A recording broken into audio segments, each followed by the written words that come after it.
Hey guys, Washington here again. So today I saw Andy Warhol's documentary, and with this I'll start with what they say about Andy Warhol. He pushed the language forward. That's the thing we want from a great artist, and Andy Warhol did that. So what do we know about Andy Warhol? They're like, well, we know that he was born in 1928. He was kind of a small individual. He had like blotchy skin. He had like rheumatic fever when he was 8 year old, and for the most part he was confined to bed for a while, for several months, and he was almost always kind of like the outsider, always kind of staying to the side. He actually preferred the company of girls, and he actually at the age of 14 lost his father. He had taken some art classes at the Carnegie Museum. So we also know about his mother, that his mother was like a big influence in the way he was brought up. It's like they would they were very religious individuals. Like he would go with his mother several miles down to actually attend church, where they would stay in church for several hours, where Andy would see all these pictures, and that's where more or less he would get probably some of his creative ideas. So we know that he attended Carnegie Tech, and in 1941 he actually received his first award, which was a $40 award. And we know that in 1949 he heads off to New York, of course against the wishes of his mother.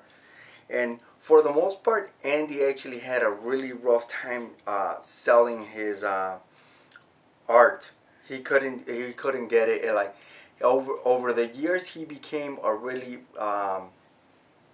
prominent artist, but not into, more or less to say that selling art, but he became more into commercial art. So he would do all your advertisement art. That's what he started doing. So he was trying to explore himself, and at the same time trying to sell his drawings. So a lot of his drawings consisted like of boy drawings and touching and all kinds of things, but no one found that appealing. So everyone that he tried to sell his artwork, no one would buy it. For the longest, his artwork was unsold. So eventually, what Andy did, he actually developed a system that he was using and into all his drawings, which was no drip art. And then he actually his major breakthrough was the Campbell soup cans, which was the 32 cans which he did. And at first people were thinking that they were gonna sell or anything like that, but actually it caught people by surprise. And what we know is that the soup cans actually at one point he sold them off for $1,000, but later on they were worth $15 million. So we know that Andy started painting in 1962 the Presidents and the Stars, and he started doing silk screening. So he would actually put the photographs onto the canvas and actually start painting on top of it, and just duplicate, which actually allowed him to do some of his great artwork that we know of.